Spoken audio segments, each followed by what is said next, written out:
So I think with that, I'll open it up to any questions. Fred? Thanks, Ken. I like that program you're talking about, to get certified with the county. A lot of us, for the years, have went through all the machinations for getting state certified and certified in the city or the municipality. If we already have a certification, can we just contact your office and ask to be included into your register, or do we have to go through another certification process? We've already been thoroughly certified. Can we just sign up to your organization? You do need to apply separately for certification of the small contractor and supplier. But we've heard, we've been conducting certification now for a few years. And one of the sentiments we've heard is kind of what's underlying your comment, the rigor of the paperwork and the scrutiny of the financials.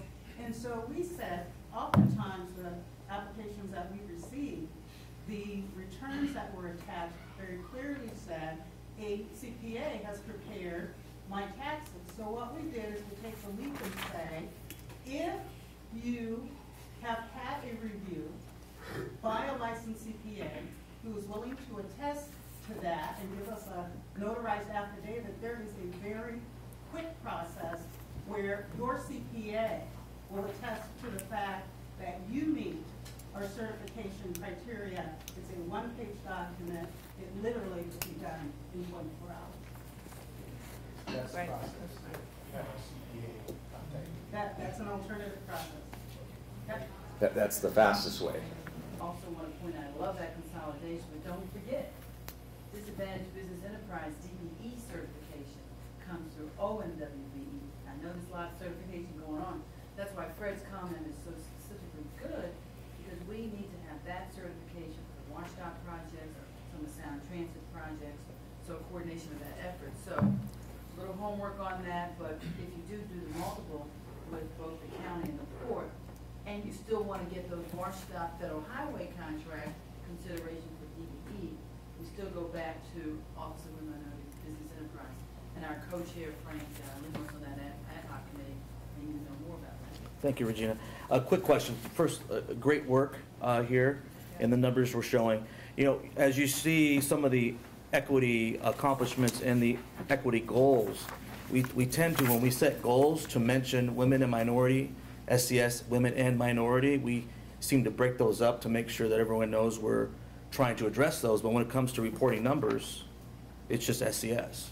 So what I'd like to see next year is that if we're going to set goals that kind of are meant to let those be aware that we are focused not only on SCS, essentially what it's saying here, SCS, women and minority business. Right. Well, then if we're going to say it, how are we going to, when you set goals, how are we going to track them? So we'll go back and track it and we lump it all up into SCS. Well, if we're lumping under SCS, I'd like to know of the SCS spend, which was women and which was minority, right, and which was essentially small business. Because as we all know, minority business have the battle of small business, and on top of that, we have the barriers of prejudice. So it's not just small business. Our issue is minority business. So I'm just, great work, and it's fantastic work, really, compared to the years before. We're going in the right direction. But as we set goals, let's make sure that those goals have an accountability to it a year from now. Yes. Excellent point, and that's exactly where we're headed.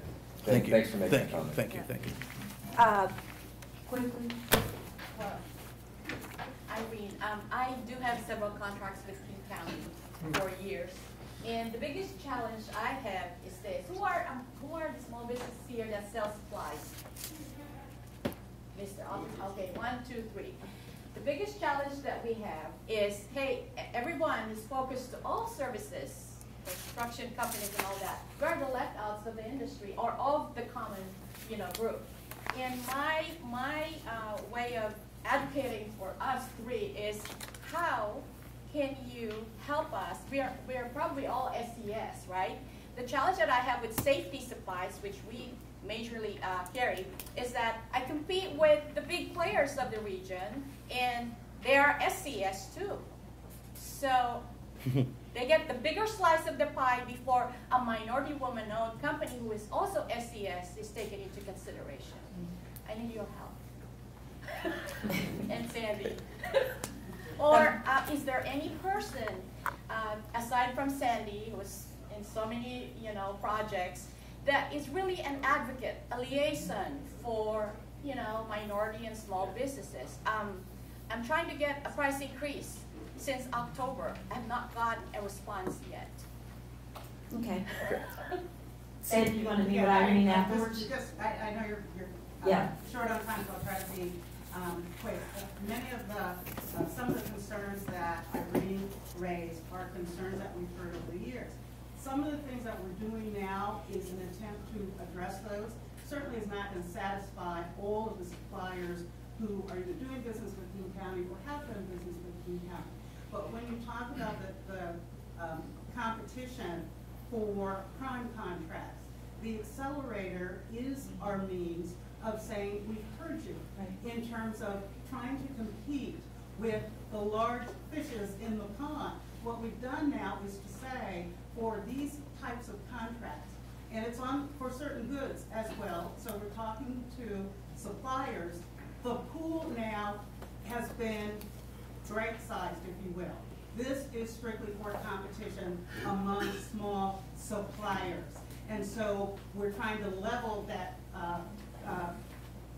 pool in terms of your competing against an equal player.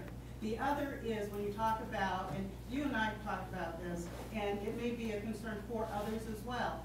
Typically the concerns are heard or you are not isolated. I need a response. I've attempted to contact someone in procurement regarding my contract. There's a new process in place that we have, even internally, for getting those communications to someone in procurement and having that customer service turnaround of 24 hours. That's a new piece. So, I know that, I can't satisfy everyone here in the room, but know that we are trying to be more responsive that way. And I know that you and anybody else here, you don't get a response on an issue that has to do with your contract, call me. I do hear from many of you. I'm trying to work, not behind the scenes, but just internally for you. And I have others who are on board. As a result of procurement reform, we now have an internal coalition building group. It's no longer, business development and contract compliance, trying to make inroads with our large contracting departments. We meet every 2 weeks. Those representatives are at the table. So now we've been clear. This is what our executive has set as an order. And the expectation is that not just Sandy Hakes and her group, but all of our county departments will move in that direction. So that's some of the things that Kim said to you that we're doing now under procurement reform. You'll start to see those things move forward. Thank you.